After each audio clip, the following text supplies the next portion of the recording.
Mr. Putter and Tabby take the train.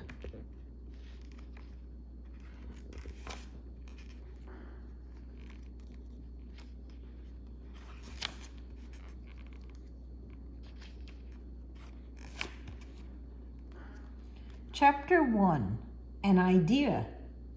One day, Mr. Putter and his fine cat Tabby were cooking some oatmeal when Mrs. Teaberry called. Mrs. Teaberry was Mr. Putter's friend and neighbor. "I have an idea," she told Mr. Putter. As she spoke, her good dog Zeke wagged at Tabby through the window. Tabby and Zeke were friends and neighbors too. Mr. Putter was not sure he wanted to hear Mrs. Teaberry's idea. Sometimes her ideas were odd and involved running fast, or wearing feathers, or having purple toes. But Mr. Putter always had good manners, so he asked, "What is your idea, Mrs. Teaberry?" Though he really didn't want to know. "I think we should take a train," said Mrs. Teaberry. A train, thought Mr. Putter. Mr. Putter loved trains.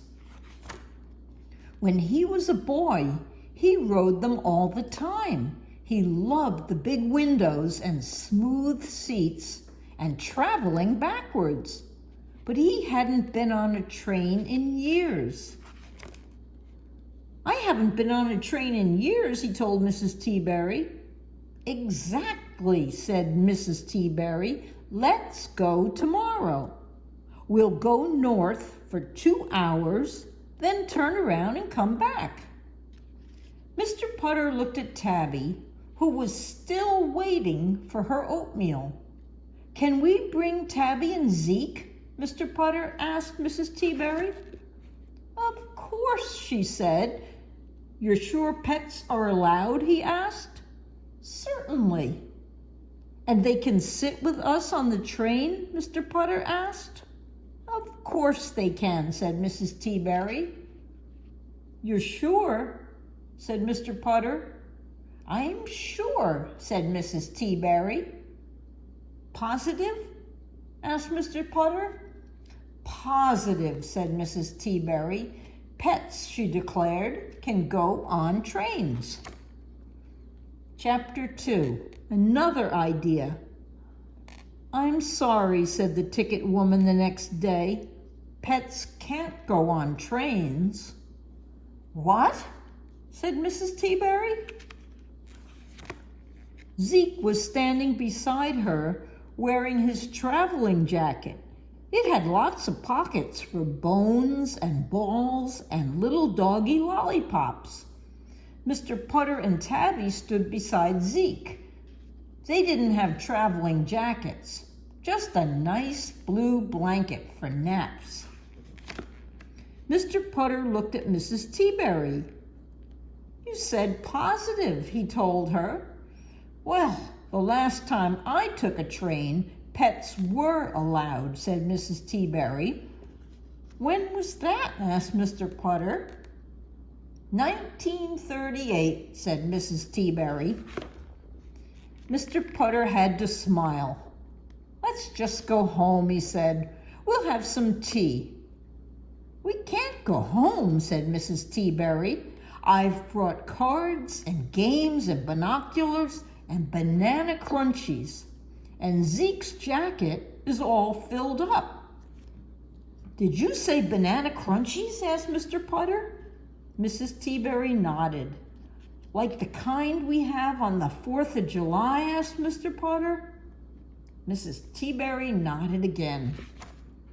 Suddenly, Mr. Putter couldn't imagine anything nicer than being on a train with Tabby and Mrs. Teaberry and Zeke eating banana crunchies. It would be the best train ride of his life.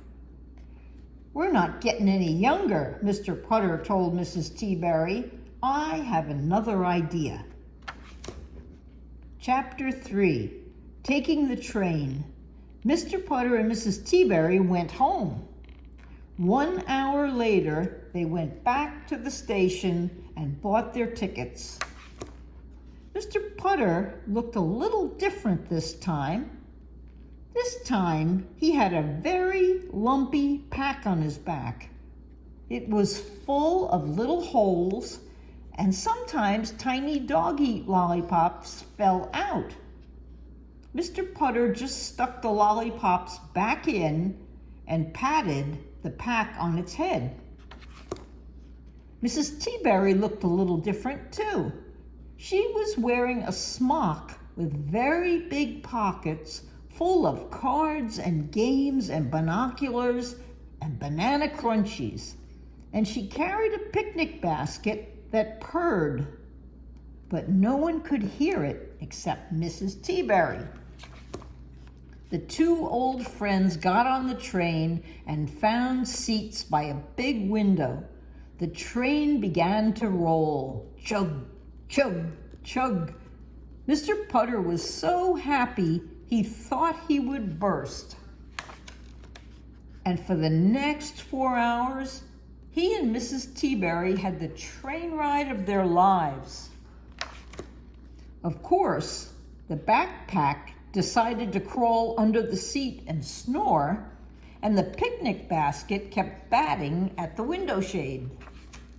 But Mr. Putter and Mrs. Teaberry just petted them fondly and fed them banana crunchies the whole way. The end. Good night, Sammy. Good night, Sophie.